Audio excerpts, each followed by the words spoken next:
Hey guys, welcome back to OverTakes. This is Misfit. And I'm Kel. We are here with our Week 4 of the Overwatch League 2020 season preview. Thanks to everyone out there in YouTube land for checking us out. Don't forget to hit a like, hit a subscribe. If you're listening on podcast, thank you very much. We appreciate all of the watches and listens and all that stuff. And we are going to be going over the Houston homestand. We do not really have any news. We talked about on the back cap on Sunday about the cancellation of some of the other matches due to the coronavirus. It does not look like it's getting any better in my estimation for what I've seen. They're talking, seriously considering canceling the 2020 Olympics in Japan. Yeah, that is not a good sign. Based on that, I know there's been more outbreaks happening in Europe as well. They've said that it's almost inevitable that there's going to be some kind of outbreak in the U.S. as well. So, I mean, we might even get some U.S. cancellations based on how some of this is going. Yeah, I mean, if it spreads throughout, your West Coast areas, Vancouver, San Francisco, Los Angeles. Who knows? It could end up anywhere in the U.S., depending on who's coming from where. But most likely concentrated in large cities, just because that's kind of how those things tend to go. Yeah, except for tourist attraction areas. Florida could be a possibility. I mean, that's coming up fairly soon, but they're taking the right steps. They'll figure it out. We'll get everything back in order. It's terrible, but that we don't have any matches, but I'd rather have people safe. I don't care.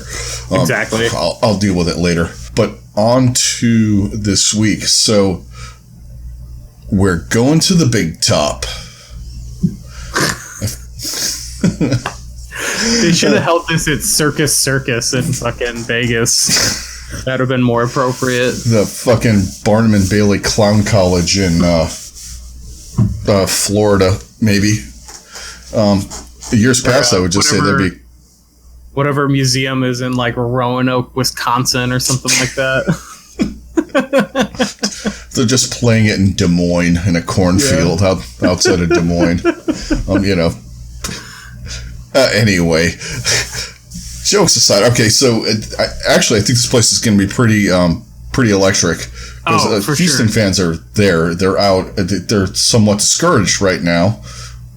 For good reason. A good team. This team's not in Philly. Then we'd have a whole nother booing discussion. Oh boy, we would. Because that's the thing is, regardless of what happens, there's going to be silence, but there will never be booing from the Houston fans for the team. So I'll at least give them that. Yeah. That's not something you'd have to worry about. Yeah. Philly, savage. They would not care. If they had some of those games where Philly was playing last year in Philly, you can bet that they would have been just a little not savage. Happy. Actually, before we dive into that, we actually played a little bit last night. We played some of the experimental mode. It was kind of fun. I enjoyed it for the most part, but I just don't. It just reminds me too much. It doesn't give me enough of a shooting vibe, and it takes away too much of the actual teamwork aspects of it. Yeah, because it kind of takes that out of it, and I really dislike that, because that's part of why I love this game is the teamwork and the MOBA elements that it brings in. I think that's what really makes it unique and fun to play, and you lose a lot of that when you take away a tank and add a DPS. And there was a lot of times, because we played a lot of support, it wasn't fun. It was, where the fuck y'all at? Oh my god, that's the other thing is, because of the way things have gone for so long, I feel like people have completely forgotten that health packs are a thing. Yeah. And they just do not use them. And you get widows that are constantly crying, but they're not peeking to show me so I can actually heal them. And they're just like, heal me. Why aren't you healing me? It's like, go find a health pack. Yeah. I have other people I have to heal because we only have one tank and they're getting focus fired. Yeah. And the only way we're staying alive is via them. Exactly. But playing DPS was fun as hell. I mean, I played a few matches and I was playing Junkrat and McCree and stuff, and he was just running around fragging. So the one thing I did find with playing DPS is I did enjoy it relatively, but I also noticed that like there's a lot less pressure on you as a DPS in it. Yeah. Which in some ways is good, but in other ways it's not that great because like I played like complete garbage and we just got carried by the other two DPS players. Yeah. Like whenever I did play DPS, like there would be one or two times where it was fine, but like for the most part, I just like it basically just covered up my horrible ability to play DPS. I don't know what it is. Like I'm around the same. Like support is my highest, tank is my next, and like they're within about 100 or 200 of each other. But then, I mean, I'm almost silver when it comes to DPS, and I don't know like. It's just because I just never really gravitated towards any of the DPS characters. I just don't. Really, the only one is Soldier, and he's good in certain spots, but in this he might be better. Main him, yeah. And I tried him, and it didn't go all that great. Yeah, I played me and another guy that I play with occasionally, but we were playing. He played May, and I played Junkrat, and we just hard carried all the way through on King's Row. Nice. Because May is like a second tank. She is. And that's, I'm... More or less. There was, in like some of the forum posts yesterday, talking about everything, because there's been tons of discussion, and Jeff has been very active on the forums these past couple of days. And he hinted very strongly that there are May nerfs coming. So... Yeah. Yay. And I think it's specifically to her wall. Yeah, so that's good for some teams in the league. Yes. As well. Just in general, I think it's good for the overall health of the game because there just needs to be easier ways to break her wall. I'm wondering if maybe they're going to change it to where instead of sections, it's going to just be one complete wall. Yeah. Which would be nice. The wall doesn't bother me as much, though. It's really the multi-freeze. They were sort of going in the right direction with the nerfing the time. Yeah, and I think that was definitely a start. I think that right click, at least in the pro level, does way too much damage. See, I don't feel that's a skill shot though. Yeah, like I feel like the icicle you can keep where it's at, because if you can hit that consistently, I mean that's a crazy skill shot because the timing on it is so strange. Like it's really different than any other one. But if you can nail it consistently, then like that puts you at a different level than a lot of other people. Like True. There's times when I'm like brutal with it, but then other times where I'm just spamming right click and it's not hitting anything. Yeah. True. I don't know. They'll do something. Yeah. I think they'll probably keep that. I wouldn't even be surprised if maybe they like tune down the damage of her blaster, keep the slow, but basically make it only a slow with just a little bit of damage, and maybe add a little bit of damage to her right click. Depending, like maybe her right click does more damage to frozen targets or something like that. I think would be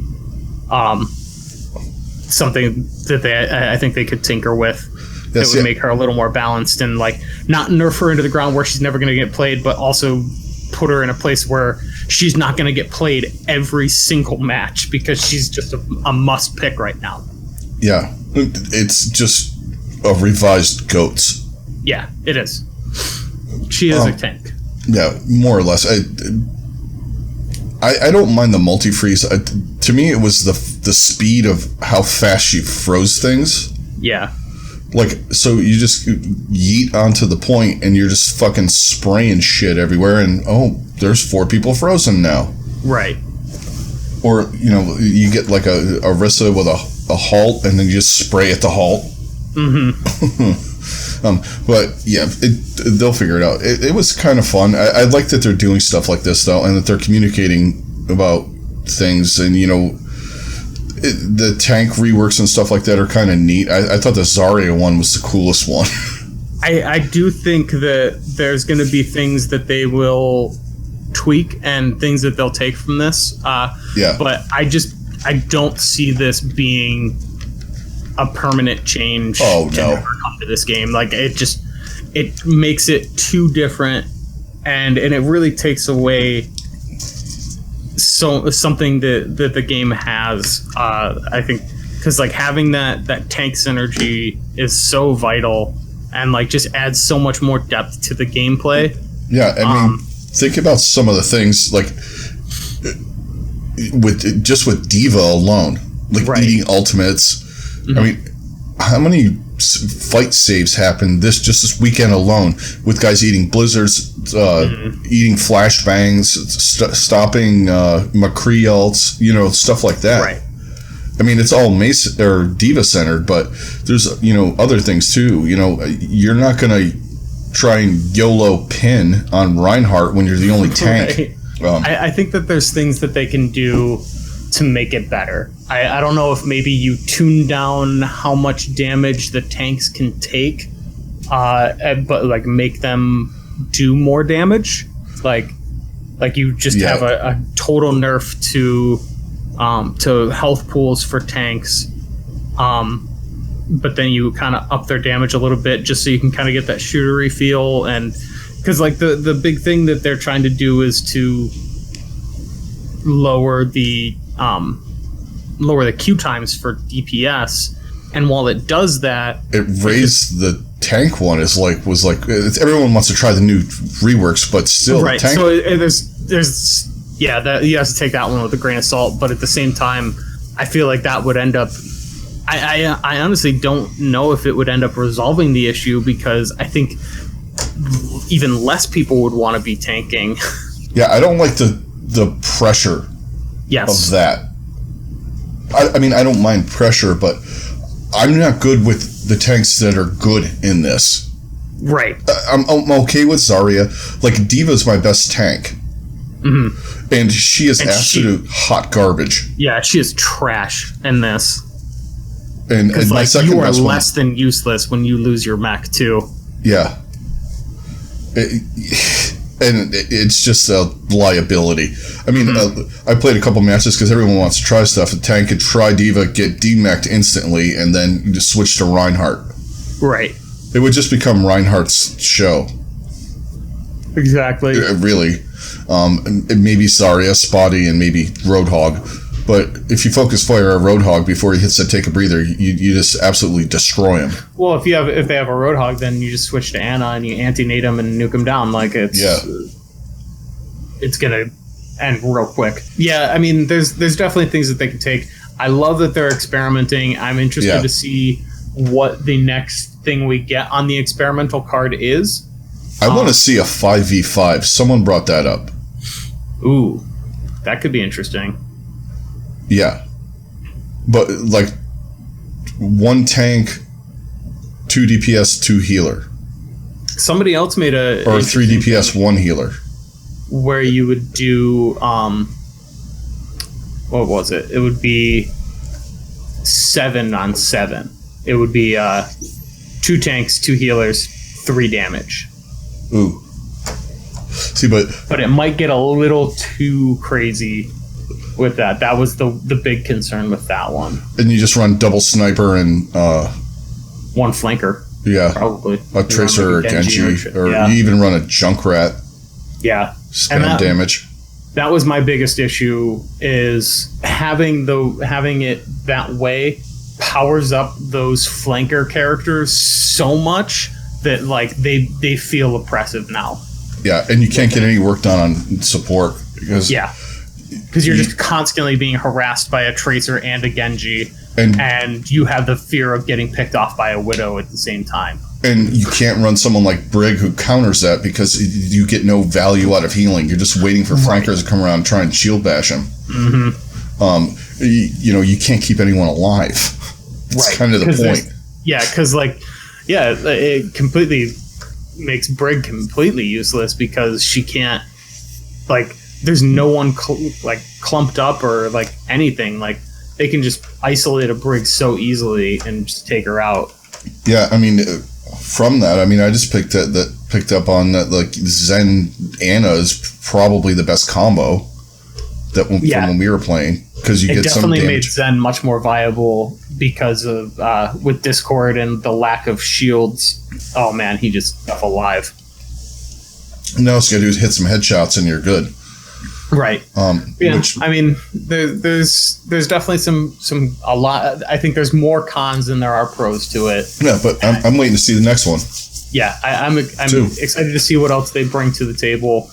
What other I'm interested to see if they bring some different reworks to characters. Yeah, I'm looking forward to what else they bring to it. I also am curious how long they're going to run it. I'm imagining probably 3 to 4 weeks. Yeah, maybe 2 or 3, because they want to get some good feedback. They might tweak it in the in-between too. So, Diva's not working this way. So we increased her missile damage and her, something. Right. But that's enough on that, I think. I mean, it was fun. I can't wait to see what else they do. I like that they're fucking around doing stuff like this. And really trying to bring changes to the game and keep it fresh. And I think that's what I'm most appreciative of about it. Yeah. Okay. Now back to the center ring of the 3 Rings Circus in Houston. Okay. So we got most of these teams, fortunately, we kind of have a pretty good read on, except for Atlanta. Yeah, who hasn't played. This will be the first game Atlanta has played. They're playing 2. And they actually have some pretty interesting matchups, so I'm looking forward to that. Yeah, they start out with Toronto, and then they play Paris. So they don't have an easy go. No, they really don't. I think we're going to get, right off the rip, I think we're going to get a very good idea of what Atlanta is as a team. Yeah, I think so. But the first match of the weekend, we'll talk a little bit about these teams. We haven't seen Florida in a couple of weeks, but New York is a little shaky. Don't know what it is. I think it could be a lot of just synergy with younger guys and things like that. Mm-hmm. They're missing Pine in this meta for sure. Yes, they are. I think SBB is a good presence, but he's not as good on the hit scan that's needed. Mm-hmm. And I would like to see some of these teams adapt. Yeah, they went a little, they just kind of styled on Houston and said, well, Blase is silver level McCree, so he's not going to shoot the Pharah, so let's just run Pharah Mercy and just nuke him. Exactly. But New York is interesting in that they're running Hyoryu. They have Libero. I think they're just playing for the future, but waiting for hero bans and all that, which we get our first taste of next week. I would like to see them play Libero, and I actually don't want them to see Libero because I want Florida to have a better chance, but I just want to see them put Libero out there, just because he plays a better Mei. And it goes back to, who are you? He's really good on everything, or just play something he's comfortable on. Yeah. If you're going to do it, you might as well just fully commit and play the characters that he's best at. Yeah. I mean, Vancouver did that. Yeah, absolutely. I mean, they have a god level Genji in Hacksaw. They play Genji. Exactly. Was it the smartest thing? No, but he got a lot of value at certain times. For sure. I mean, against a good team. Yeah. I just don't know what to feel about New York right now, just because, at times they look like the best version of New York that we've seen yet, but then at other times... And they've also had a cush schedule. Yeah, they had a very easy schedule to start. The only team that was kind of where we got that overblown feel of them. oh my God, they're so good. But then we realized that, oh yeah, some of the teams they were playing were hot garbage. So yeah, or not quite there at all. Yeah, like yet in like teams like London. Exactly. Who's going to be better as the games and weeks progress. Mm-hmm. But on the Florida, they look good, and then they played Philly. But yes, they're really hard to figure right now because they played Houston, who is a fucking dumpster fire. It's moved south rather quickly from Dallas down to Houston. Burn green. But you know what I mean? Like, you can't... They look better. They look more together. Their supports were vastly improved, and most of that was Gangnam Jin. And their tank line looked really good. Yeah. Against Houston.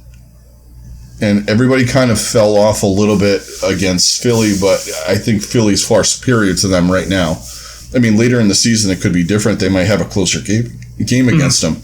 I like the way they're rotating things and all that with their DPS. It hasn't been a problem. Maybe a little bit more Sion player, but on the McCree. But BQB has been holding his own, though, so I really can't say no. Yeah. I mean, this one's going to be an interesting match to see.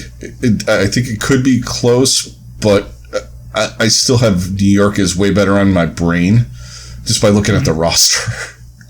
Yeah, I mean, I do think that Florida has a chance to come in and kind of surprise them. Florida has a chance to come in and surprise New York in a sense of, like, New York's probably going to take them lighter than they should.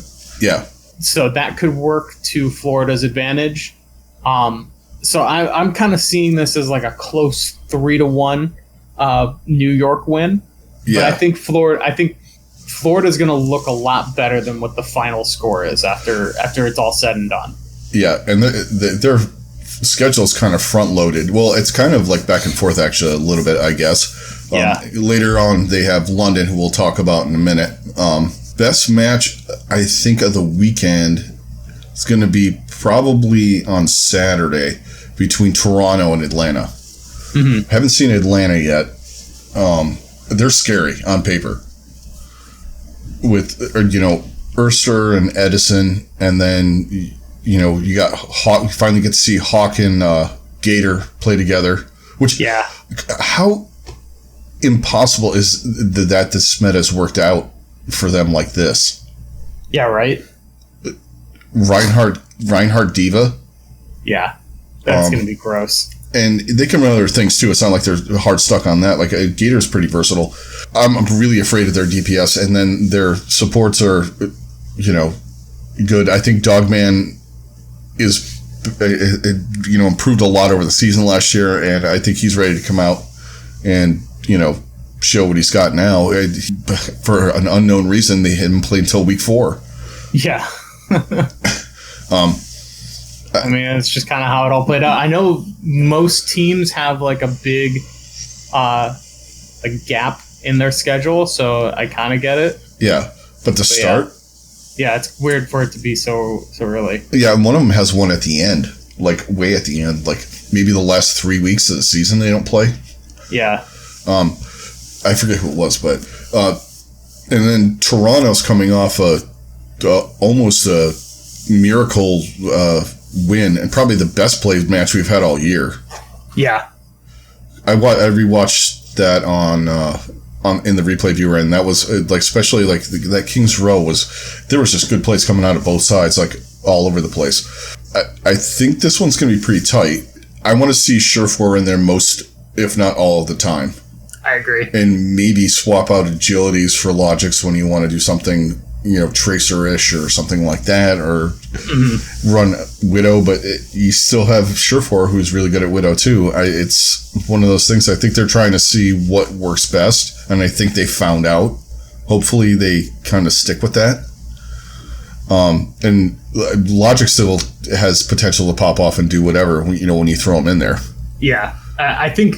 Yeah, I feel like Logic should be more of a change of pace. Like, Logic should be the change of pace back if we're gonna go for a football analogy. Like, put him in when like Scherfer is doing pretty good, but like you just need to change it up a little bit and kind of just change the style of what they're doing. I think it's probably the best way to go about it. Kind of your Duke Johnson type back. Yes, exactly. Third down guy. Like third down out of the backfield to maybe catch some passes, kind of instead of just hard run. Right. But this is going to be a fun one, I think. Oh, I'm very much looking forward to this game. It's going to be really, really awesome. So right now, real quick, while we're recording this on Wednesday night. I just happened to turn on Twitch because I wanted to just turn on and get my coins or whatever, or time watched. Yeah. And the 6 stack that is happening right now is something I never thought I would see with this game. It is Emon, Jordan Fisher, Tim the Tatman, Seagull, Jay, and Dr. Disrespect. They got Dr. Disrespect to play Overwatch. He is streaming Overwatch at this very moment. Because he is hot garbage at this game. It's not good. What's he playing, McCree or something like that? I'm assuming. He started as McCree and he just switched to Soldier. I was going to say, Soldier's got to be on there too. Yeah, his like positioning and just everything with it is just real bad. Like, he does not know anything about this game. Don't sit in front of a Reinhardt, you will die. Yeah. he got destroyed by a Zarya. Oh, full charge probably, shooting at the bubble. Yep. Exactly. All 6 of them at this point, or right. 5 of them. Now, guys, go back and check the video out of that one, because that's going to be interesting. Yeah, right. But yeah, that's pretty interesting. They're all playing the experimental mode right now. Yeah. I also, just quick on that real quick, I also think they busted that out too because of Project A news, which is they're supposed to drop their beta next week some point, I believe. Yeah. So that would not surprise me. Keep the people that like going pew pew pew into Overwatch, that's a thing. I never viewed it as a straight up shooter, so I never was that guy, which is probably why I play it more. I was more into MOBAs. And I'm more into the teamwork strategy things. That's why this game was like, I enjoyed shooters, but my favorite shooter was always Halo, and like my favorite things in Halo are Halo and Battlefield, and I always loved the team aspects of those games. Yeah. So to get that combined with MOBA things is exactly what I wanted in a shooter. Yeah, I was more of the arena shooter. I was more into Unreal and Quake. Yeah. Those were more my vibe. Just running around picking up weird fucking guns. I still play Unreal now, in fact. If you guys ever want to watch that travesty, we can do that. It's actually free on Epic. It's like on Alpha if you guys like Unreal Tournament. Just throwing that out there. Back to the matches. So, I think that's going to be good. And then to close the evening, ladies and gentlemen, boys and girls, it's the Clown Fiesta of the week. We have London and Houston. Clown Fiesta 2.0. Yep. This is going to be a weekly thing. See, like, this one might be less of a Clown Fiesta, just because I do think that London is probably better than we've given them credit for up to this point in the season, except for like this past week, they really showed that they are far better than what we initially thought they were. And Washington, albeit sick, still they're shaky. Yeah, there's shaky play there. They're kind of uncoordinated a little bit, looking at things, back at things, and all that kind of stuff. Mm-hmm. London's just young and it needs time. Yeah, and it's not like like in season 1, I think they would have done a lot better when everybody else was kind of on that same plane, except for London and like New York, who were already kind of established teams. Mm-hmm. Well, London was like 2 established teams, and Seoul. But as the season went on, you saw like Seoul drop off a little bit. With like the teams once they started getting synergy. I think once this team gets synergy, they're going to be better than people think or thought at start. Yeah, I agree. And yeah, that's really the big thing. It's like this team is so young. They're like, I think the oldest player on this whole team is like 19. Yeah, Krillin. Yeah, I think Krillin is 19. Everyone else is like 18, and they just turned 18 in the past like 6 months. Yeah, and they get more experience. They're going to be better. Glister looked better than PTR's updating. Don't know what that's about. All you fucking Mains are in trouble. Yeah, right. Anyway, but I think Glister looked better. The whole hold thing, that was just kind of... That was Washington playing bad. Yeah. That was just... They just did what they did. I mean, it's not like they were doing anything. They just played up to the door. And it was a weird kind of... Yeah. It was kind of fluky, but kind of just also like Washington just not expecting that level of aggression. And I just think they had no idea what to do about it. Their players are getting a little... Their book has been written on them, and people know what to do. Yeah. And, like the end of that match where they had it won, Corey got picked off after that big shatter, and they got beat. That was a huge turning point. Yeah. But the other team, for the love of God, play Linkser. Please, just make it even a competitive game. And pick one support. And play them the whole game. Yeah. If you want to switch game to game, fine. But like switching halfway through a match or like every other map, which is what they've been doing, which is even worse. Like it's literally the worst thing you can do. Okay, if you want to switch halfway through, fine. It's not ideal, but switching every other map, which is what they're doing, is just such a bad idea. Yeah, and the narrative that they've written with they're playing on the maps that they practiced. Yeah, that's terrible for synergy. Yeah. See Dallas. Exactly. See any team in the past. See you last year. And, all the teams that did that. Yeah. Look at London when they started sucking in season 1. They were subbing out all their supports. They're subbing out their supports constantly. The same thing with Seoul. Did the same thing. There is a pattern here. Do you not see patterns? You have a fucking analyst that's telling you to run these people that is supposed to be like into statistics. Look at the statistics. When this happens, you fucking lose. Yeah, exactly. It's mind-boggling. Yeah. Sometimes eye test is better than the numbers. Yeah. And speaking of that, please, if you're going to play Blase, play him on Doomfist or Genji. He can't hit a shot with McCree. No, his hit scan is just not good. And that's nothing against him as a player. He is just he's just a better projectile player than he is a hit scan. Like, hit scan is not his forte, and it's abundantly clear. And you have one of the best. I don't care how bad your scrims are or whatever. Like, you think that Blase is better in the scrims. Like, there are guys that aren't good at that. Yeah, but when you put them in the heat of battle, in those intense moments, that's when their best comes out.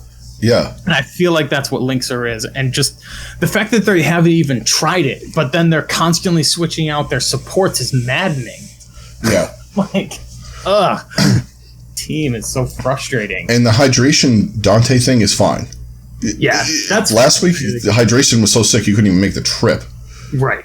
But that being said, I don't know who's better at May on this team. They're both on about the same level. And Dante at least has a different hero pool than Blase and Hydration, who are the same, essentially.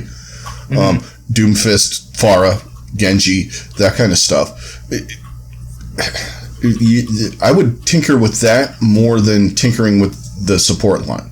Either play Raucus or Repel. Jexay is Lucio literally hard carrying them to most of their shit. Keep Jexay in there. I think you gotta do... Yeah, I think you can really do either one of Raucus or Repel, but yeah, they just need to commit to one of them. I mean, that's enough on those two teams. So Sunday we'll have our second Jerry sighting, I'm assuming. We're gonna have a big matchup. I think so. I mean, after all of that hype, you can't. Yeah, King Jerry taking on Carpe. This is gonna end bad for Boston. That being said, it's gonna be. I mean, Philly. There's a reason that. So we'll talk about it on the pick show, but there's a reason that Philly is so heavily favored. Yeah. I mean, Philly they've been playing like gods, and then you're putting it against a team that has struggled immensely up to this point. But they still looked a little bit better, though. Granted, the narrative it was against Houston. Right. They're bad. Don't get me wrong. I think maybe down the line we might see them play a lot better, and then they dump the players like they normally do. But like Muffin looked okay, but he's a two-way, so I mean you can only play him so much. Jerry looked pretty good, but going up against Philly, the way Alarm and Funny Astro have changed this team, is insane. It's just there's no. I mean, Myeongbong is pretty good, but they can't. There's no way they can compete with them on that level. No, not even close. Alarm is so far from what I've seen. I haven't seen any. Obviously, we haven't seen some of the other guys that on the West Coast and in China. Alarm is so far my rookie of the year. I mean, Christ, he's keeping Sato alive.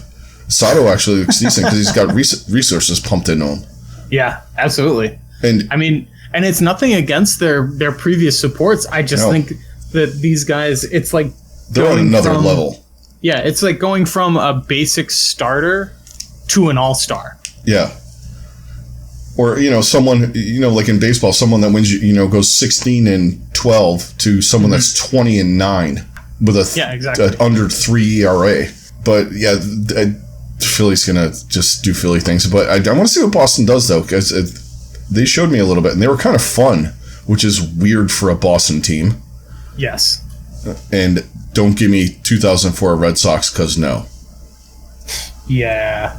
I hate them. They've ruined my fun. No. Yeah. My team didn't even make the playoffs in 2004. It was the other one that was... Yeah. Fuck Boston. Oh, you guys got your revenge. We did. But, we still lost that World Series, so... Well... Fuck the Cubs, too? Yeah. It's getting close to baseball season, so, you get a little baseball talk here. Yes. But next match Sunday, we got... Well, and we're going to talk about just a little bit about this one, and the other two are... The London-Florida match is going to be fairly interesting, I think, to see where both these teams are at. Yeah, that's going to be a match where we're going to kind of get a feel for where both of those teams are. And same thing with Paris, Atlanta. Yeah, that's the one that I think is going to really give us a lot of insight into where both of these teams are. I'm expecting this game to be pretty close. Yeah, I think it's going to be within, the map 5 matters kind of situation. Mm-hmm. Maybe a 3-1 from Atlanta or Paris. Really, I mean, Paris has played really good. Ben Best has looked better than I thought he was going to look. Yeah, and Hanbin looked really good too. Mm-hmm. So there's a lot of things there, and Atlanta, this is their second match. Paris has played 3 or 4 now, so they're kind of getting a little bit of a synergy going here. Yeah. That's the one thing that the trap with Atlanta this weekend is going to be the lack of play time. But they have had a lot of time to watch these teams continually because they're the only teams that have been playing. Right. So, I mean, it's not like you're going to, Paris is on my schedule. I'm going to watch Chengdu. But you know what I mean. Exactly. This is going to be a good match, I think. I think Atlanta squeaks it, though. We'll talk more about it on the Friday. We moved the pick show, guys, to Friday, just so you know, just so you can see where we're picking a day earlier. Yeah. Because we were putting them up before the matches and stuff like that. And it was hard to get a little back and forth with you guys on it, so we wanted to put it up on Friday so you can see where we're at. We're not going to talk about the last match of the day because that's which is Toronto, Houston. That should be. That's just like 2 weeks ago. I would have said something different. Yes, but at this point, this is just going to be a straight up beatdown. Yeah, I think Houston can take a minute from them, Mo. There might be a moment or two where Houston looks really good. The crowd's going to go crazy. It's going to be fun. And there will be team fights where they'll win and the crowd's going to go nuts, but then it's just going to kind of fall off. They're just it's going to be. But the match on Sunday, the 5 p.m. match, we have one extra match too on Sunday, which is kind of interesting. We're going all day and all night essentially. Toronto Houston starts at 7 p.m. so that'll be interesting. But London, Florida. This is going to be good. Oh yeah, I think this is going to be where these teams become known, like the players and stuff like that, a little bit more than like talking about whatever his name was, like guys like Clandestine, Clusterfuck, whatever his name is. The guy playing off tank for London. Here we go with the names, guys. What are we, 3 weeks in, and I can't figure out how to fucking pronounce his name. The Clusterfuck and the boys versus Florida, who is a different team, play style and all that stuff. It should be good. I lean towards my team because I think they have a really good chance of doing something in this, and showing that they're better than maybe putting them in that gatekeeper range. That we can beat the teams we should beat, but some of the teams like Philly and New York, we're not quite there yet. Definitely. That's kind of what I'm seeing is I think this will be kind of a who is that team that's going to be right smack in the middle of the standings. Yeah. And that potentially the power rankings or whatever. And potentially down the road, late in the season, it could be I don't really like the fact that we have to play this team and we have to win this game. Right. Like one of the other teams that are maybe in a range higher than them, a tier higher, whatever you want to call it. I think it's going to be a fun game too, because these teams have some, young guys that aren't afraid to do some strange things, hold the door on Dorado. I think that's a one-shot deal for them. Yeah. Kind of like the bamboozle. People are going to be like, all right, they're going to be ready for it. Right. And this week would be the last week you could really try something like that, I think. Depending on what they ban. Because it's dependent on pick rate, pick rate and percentage and all that stuff. So, Hanzo and Symmetra are going to be in the DPS pool. So, they could pull Symmetra, and it's still the same meta. Because she's had over a 10% pick rate because everyone's kind of running around control. So, I mean, you have weird stuff like that. I think though, Florida supports right now. I mean, Sanguinar's pretty good though. He did impress me a little bit. But I think their supports, Gangnam Jin mostly they're gonna be the difference in this one. We'll talk more about that on the Friday show. Okay, guys, that's gonna do it for our Week 4 preview. Thanks a lot for joining us on YouTube. please hit a like and hit a subscribe. Thank you guys for all the views and all the stuff. Please keep it up. Keep the comments coming too. We love talking, back and forth with you guys, talking about the matches, talking about teams, all that kind of stuff. Memery, whatever you guys want to talk about. It means a lot to us, all the support you've given us. Everybody that's on in the podcast land, thank you very much. Everyone that's listening on iTunes, give us a review. Tell us what you like, what you don't like, so we can improve. And everybody else in podcast land, thank you for joining us on your podcatcher of choice. Also, guys, don't forget, we do have a Patreon page, and we've been putting up some content here and there. We just put up we have one outtake reel from a couple weeks ago. I'm working on some other stuff to throw up there, so go check that out. And some of it's exclusive to Patreon, and you can help us out. There's a bunch of different tiers and all that stuff. You always feel free to jump in our Discord and all that. All the links are down below in the description, and we will see you guys with our picks on Friday. Catch you guys on the next one. Later.